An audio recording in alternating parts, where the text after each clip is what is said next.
Hello, everybody. Welcome to Coffee with Casey. My name is Casey Samson. We take a look at market conditions and market strategies. Today, we're going to talk about selling luxury homes. But before we do, first, I'm going to call out Justin Donnelly, who runs this studio for Samson Properties. He put on an incredible show for all these great agents at Samson. Our awards banquet made it look like the Oscars. So, it's having professionals like this at Samson Properties that makes everybody look good. But let's talk about the market conditions right now. So Gary Keller said, we're definitely in a recession, right? I don't know where he's looking at, but where I'm looking at, it's an incredible market, right? Our inventory that we're going to go over is up. Our sales are up. I mean, everything we put on the market is selling. They all have multiple contracts. They're bidding over list price. So I'm not quite sure what the heck he's talking about, but we'll take a look. We'll take a look at the market. So we're going to look at the market real quick. I'm going to go right to the topic for today, which is selling luxury homes. And that is different than selling family homes. Okay. So let's go ahead and go to the first slide. Is that working, Justin? Bam. I got it. All right. So let's look at the inventory. What killed us last year in 2023 was there was no inventory. It went down 30% across the board. This year, it went down 30% against the 5-year average. So this year, I'm comparing to last year, we're up 39, 37, 36 for the counties that we cover. So an average of 40% up for the year. So we've not only got all that back that didn't list last year, we're up 10% over the top of that. So this is really good news. What's not so good news is the success rate on the right. These are the homes that are pending. So if 10 homes are on the market, 4.2 of them are pending, right? That's not really good. That's more of a buyer's market. A buyer's market is anything under 40. So you can see across the board, the number of homes that are pending, 42, 40, 43, 38, average of 41%. That technically is a buyer's market. Now, my question is, we list 5 houses and all 5 of them sell, and they sell in the first weekend, and they have multiple contracts on every one of them, and they sell at 108% above list price. Why in the hell are 6 out of 10 homes not selling? Now, I'm going to show you a $2 million market here in a minute.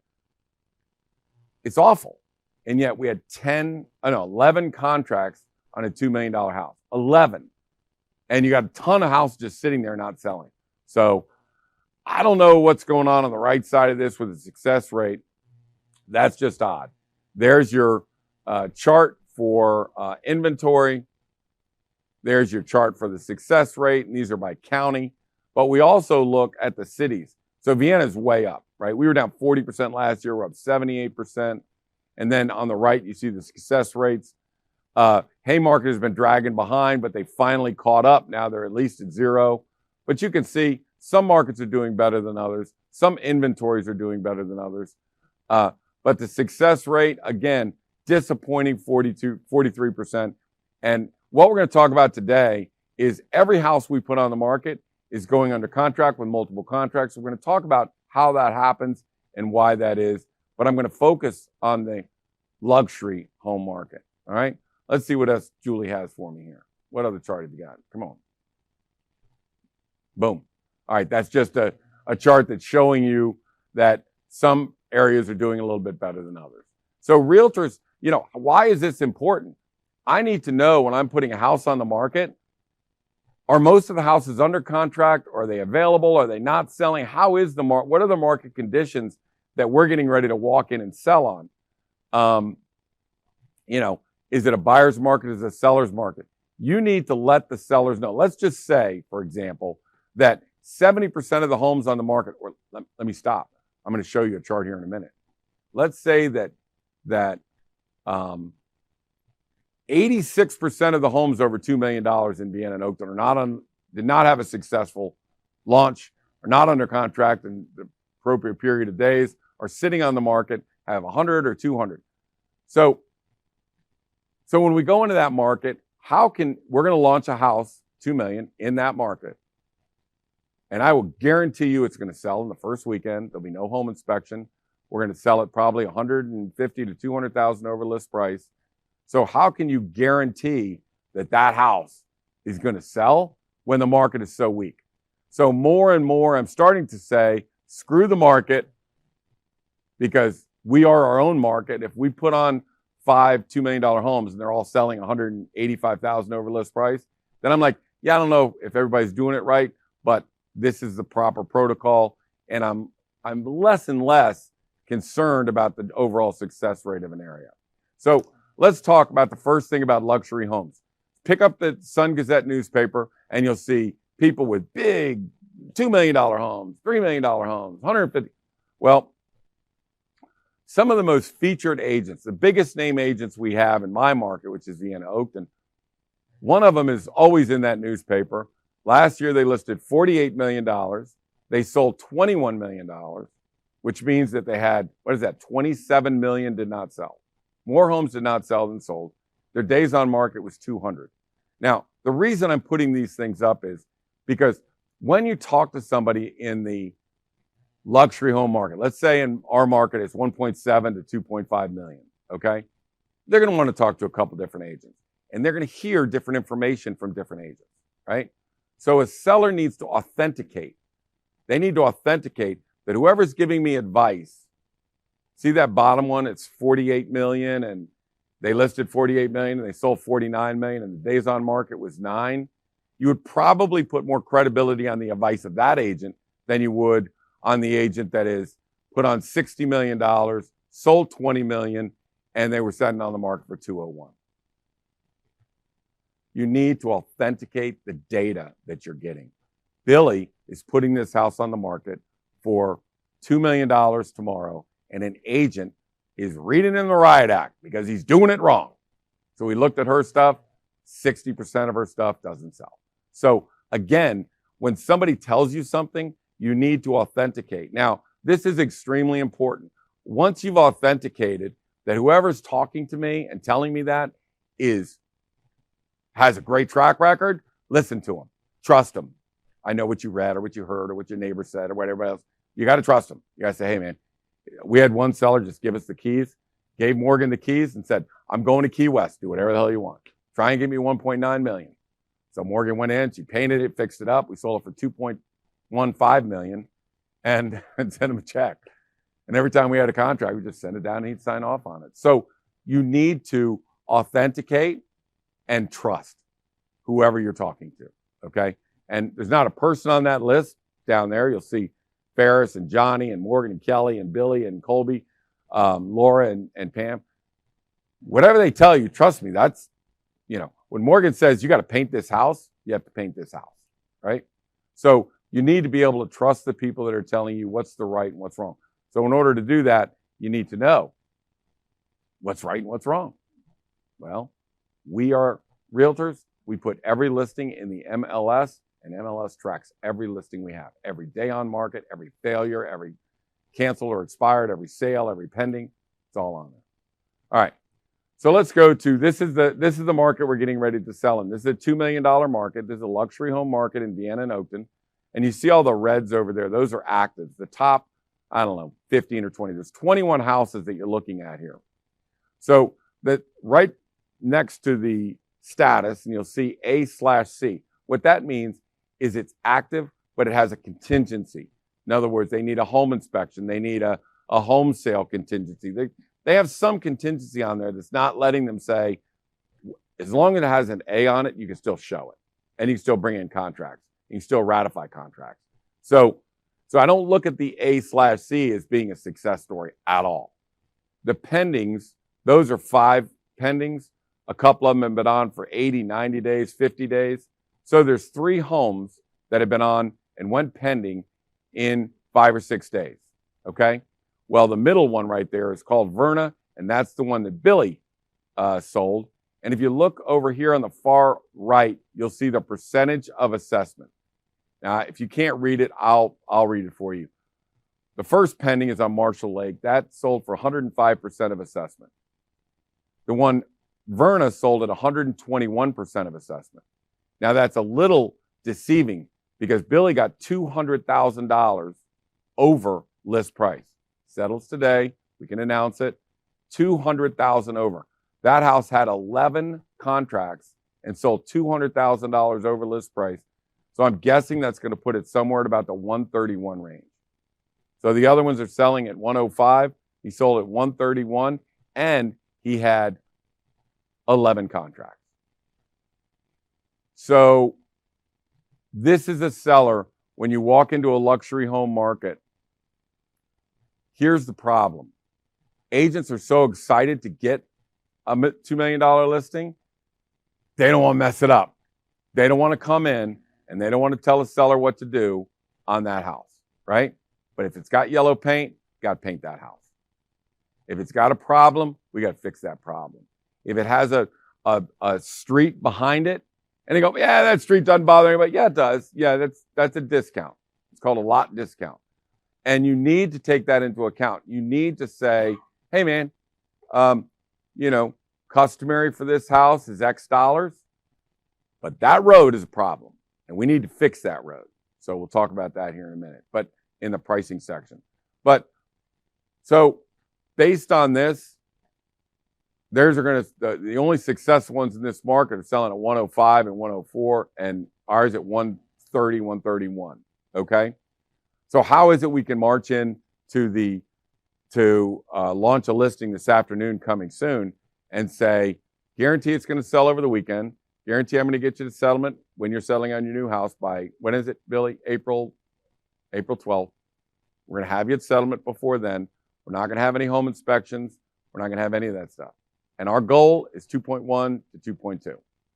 In a neighborhood, last sales, 1.6 and 1.7, right? So it's not as if this is the smaller one in the neighborhood. We're just selling the neighborhood, even though it's a nice neighborhood. But that's, how do we arrive at that? That's what I'm going to go over right here. First of all, we're going to talk about pricing. The house on the left. When you're pricing a luxury home, right? When you're pricing a family home, there's a size and an age. So we pretty much know what does a house that's built in 2000, that's 3,200 square feet, what is a customary value for that house?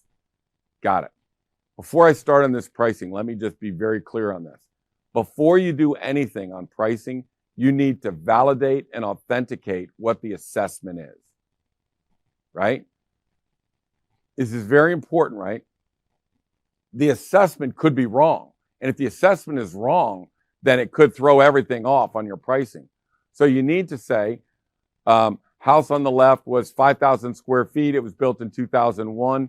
What is the average assessment for a house of that size within a 2-mile radius? Apply that number, not what the assessor put in. Apply that number to the assessment. Now we know the accurate assessment is the average of what has sold, right? So when you come in, let me give you a perfect example. Morgan and I are launching a house. Its assessment is 1.18, and I just didn't feel that was right. I was like, I just don't think that's right. So we said, well, give me all the houses in a 5-mile radius and da-da-da-da-da. The average is 1.287. So that would give me a false read on what the value of that house was. So the first thing you have to do is get the average age and average size of that house. Get it from a 5-mile radius, 3-mile radius, doesn't matter, and figure out what the average assessment is and apply that to your house, right? So now we can start our model so we can do our pricing. So let's say that house on the left, Kelly and I came up to, and the average is $1.6 million. That's what those houses that size and that age is worth. He says, wait a minute. I put in $800,000 worth of improvements. Got it. The key to pricing big homes is the improvements. We know what the box is worth. I can tell you right now, that's easy. Tell you what the box is worth. But some people have sick money, crazy money, a lot of money, and they'll just dump it. $200,000 in a kitchen. Holy, $120,000 in a bathroom. $400,000 in a pool, right? $800,000 in that house. Seller's math goes like this. 1.6 plus 8, 2.4 to me. But years and years and years and hundreds of homes over $1 million tells us that a capital improvement, which is the kitchen, the bathroom, the deck on the back, the the gazebo, the pool, those are all capital improvements, 1/2. Customary, 1/2 for a capital improvement, okay? So the $800,000, give me the list of what you spent. Let me look at it. We deemed they were all capital improvements. That's $400,000. 1.6 plus 4 equals $2 million. Big threshold, right? So I want to talk about thresholds. Don't let me leave without saying something about thresholds. So we put it on. Now, Ferris was pointing out that the more expensive the houses are, the smaller your buyer pool. So sometimes we only have one shot. That 10, 11 contracts that Billy had the other day, that's a little weird, over $2 million. Granted. You thank Julie for that. Did she leave? Thank Julie for that, because that's some powerful marketing right there. So we may only have one buyer on that house. I said, we got to keep it under $2 million. That's where the buyer pool is. We found one buyer and one buyer only, who came in and said, I got to have this house. He's looking under $2 million. If we went over that, they never would have seen it. So I'll give you $2,050,000. He was a Samson agent, and he's buying it for himself. $2,050,000. That was the only person looking at it. That was the only person scheduled to look at it. And it's like, we are in deep trouble. We don't have anybody interested in a 1991 house that's that big, that's got all that stuff on it. It's just, there's not that much buyer pool. We hit him and got him. So now, so how do we price that? We moved up based on cosmetic improvements. Now, sometimes somebody will have a house and they'll spend spend $200,000 waterproofing the whole house because they had damage in the basement, blah, blah, blah, blah. He did all that. He got $0 for that $200,000. Why? Because a customary house already has a waterproof basement. You just fix what was broken, right? So you get no money for that. And we gave him, and we got that sold, right? So when you're putting a price on a house, you have cosmetic improvements, which are 6-to-1 good. Paint, hardware, lighting fixtures, making a house go from traditional, right, to transitional. That will improve. That'll make you 6 to 7 times the investment. So tell me the stuff that we did cosmetically, and I'll multiply that times 6. What did we do? What did we do as capital improvement? Okay, cut that in half. So you put together and you say all these pieces say your house is worth X amount of dollars. Okay? Now, the thresholds at this price range are different, right? So you can go from $675 to $650, new buyer pool, or $700 to $675, new buyer pool. When you get up into a luxury home, which let's call that in some markets 1.3 and other markets 1.7, at that range, your thresholds that you need to stay under are at $50,000. So Morgan just had a house on. We put it on for 1.85. Nobody was coming to see that house. Nobody, right? So we did a predictive analysis and said, hey, man, 185 is not bringing in the people for this house. We dropped it to 1.8. Sellers weren't happy. Sellers said, hey, man, you said it's worth 185 to 19. I was like, yes, I did. But I also said we need to find where the buyer pool is to get there, right? The buyer pool is not at that number. What we're doing a predictive analysis is just find the buyer pool. Remember, our houses this weekend sold at 8% over what we listed them for, right? So that comes out to about $100,000 a house. So you go, and we dropped it from 1.85 to 1.8 and sold it for $2 million. Okay? Now, that is not the exception. That is the rule. That is why I can tell the seller, no problem. I'm going to have you to your settlement table on April the 12th. This will be sold, maybe 2.1, 2.2, even in a market that's 14% under contract, 14% success rate. So that's the way you build onto a customary value on the left. Now let's take a look at the right. The right is going active today, okay? It is not active, but it's coming soon today. This is a $3.9 million house with $300,000 in upgrades, right? They're selling the new house. You can go in and buy it right now. It'll take them 8 months to put it up, but you can buy that for $3.9 million but they put in $300,000 upgrades. Seller got married. He's going somewhere else. We got to sell the house. Never been moved into. $4.2 million. We got a problem. We got a real problem, right? We've got Route 7 right in the backyard, right? Right in the backyard. So what happened is the other agents, 3 agents have already tried it. They put these shears up in the back windows that were from pennies or something. It's like, what the hell does that look like? What are you doing?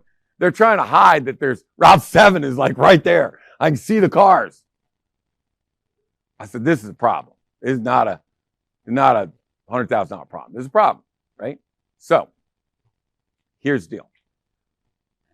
When you do luxury homes, you got to work with top flight people. And I will say for all of you, if you're talking about a landscape or some kind of problem with traffic or I got right on the phone with Tommy McVeigh from Merrifield Garden Center, right? He's a go-to guy that'll fix any problem you have. You call Merrifield Garden Center, talk to Tommy McVeigh, he's going to fix it. I FaceTime him. I said, that's a problem. He goes, no problem. We're going to build a berm. I'm like, what the hell are you talking about? We're going to build a berm in the backyard that's going to take it. It's going to go all the way up to the fence line. And then we're going to take all those trees and we're going to build a living barrier against that wall. This is what it's going to look like. Holy shit. I never even thought about that. I never thought about that. So that's why you work with professionals, right?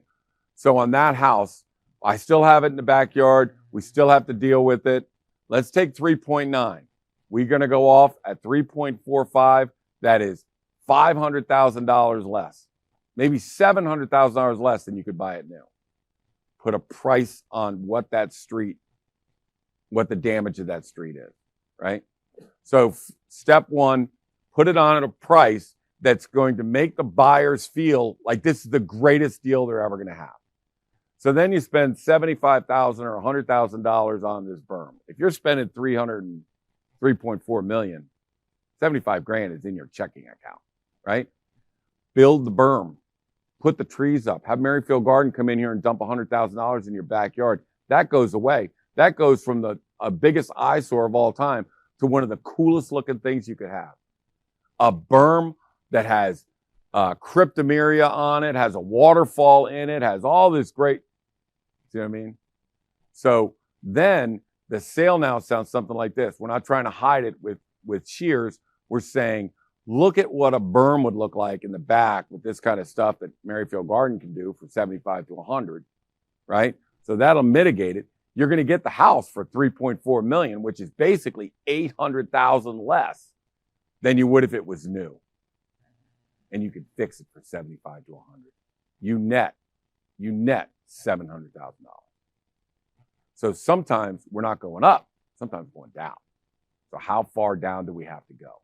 What is the problem that somebody's going to walk in and go, holy geez, I can't buy this house. There's a road right there. What if the road, you can't see it? And we can give you we need to figure out, why are you not going to buy this house and come up with a solution and maybe not do it ourselves, but give them the solution that they can do. We do that all the time. When we come in, we're not, and let me just stop for a second. When you get a house like this, you really need to pump the brakes. When you get it, let's say, what in Waldorf, what's your guys' average house that you sell in Waldorf? 450. So let's say they have $900,000 there. Okay. So those are luxury houses, and that's a plum for you guys if you get a 900, right? Or a million or whatever. So you go in there, you're so excited to get it, right? Because this is a game changer, right? We need to pump the brakes, and we need to not get excited that it's a big one, right? And we need to figure out as we go through, is it in transitional condition? And what do we need to do to put it in transitional condition, right? And this house looked like it hadn't been cleaned since the builder was there. Now, that had gone through 3 realtors. There were cobwebs on the front door.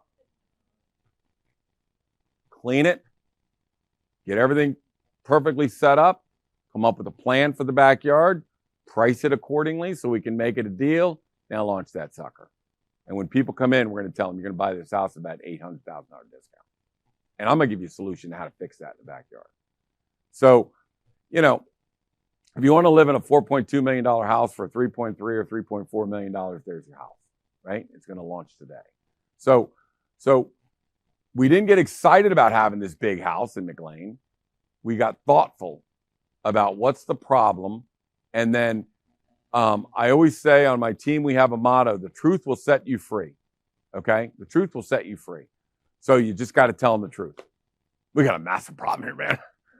You got a road in the backyard. We got to fix that.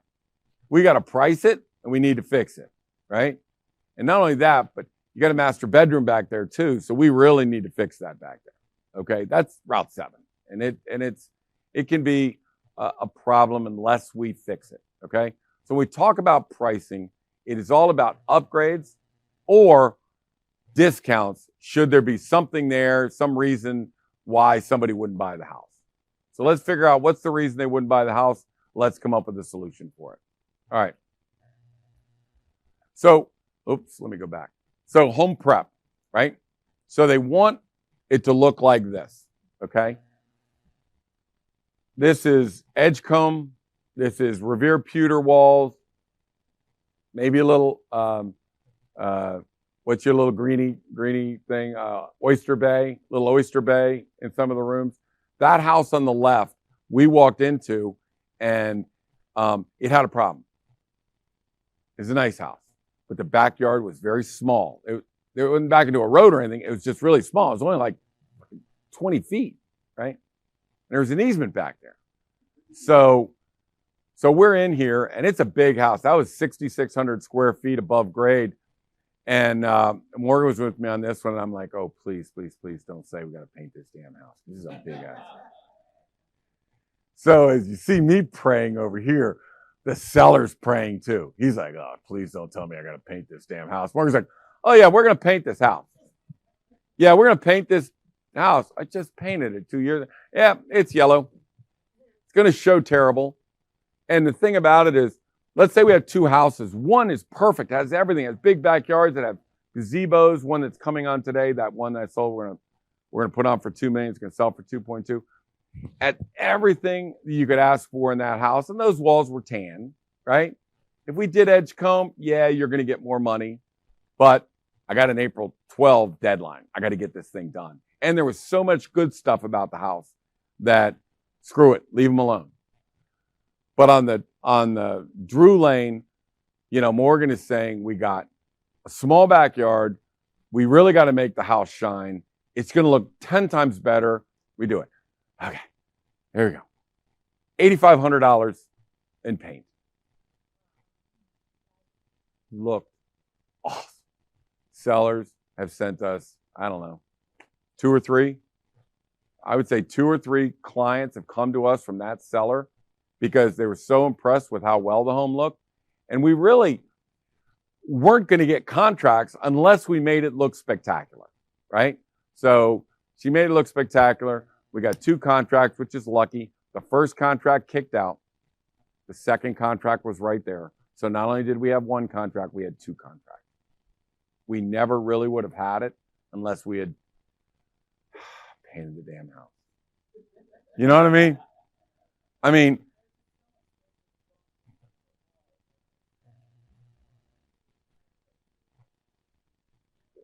Right. And I'll be honest with you. Remember those agents that were left the house on for 200 days and only sold 20 or 30% of the houses? They're my age. They're my age. I don't want to paint that damn thing. I don't got the energy to argue about it all. But sitting next to me is a 30-something. It's got all the energy in the world going, now this is what we're going to do. It's not going to look good. We got to get this done. Sorry. And me and the seller are both going, but had we not done it, right? So I'm saying that I think a lot of times when you have the big agents, I think sometimes they just don't have the energy to fix up a house. They're like, screw it, looks great. It looks fine. Don't worry about it. But these guys don't let you get, they don't let them get away with it. And if it needs it, it needs it. So I think that prepping the house is extremely important, especially on the big ones. They have no time or energy to do this. We want to get it done. $8,500. We've already proved that $8,500 will make you $80,000 to $100,000 in profit. So let's not be house liquidators. Let's do what we have to do. Fix it up. Put it in transitional so you're not offending the seller. Transitional instead of traditional. And that's where we go. Yes. This is Morgan. Go ahead. So what I was going to say is with the sellers, half the reason they were so impressed. So it's obviously easier if we just go in and we say we don't have to do anything at all.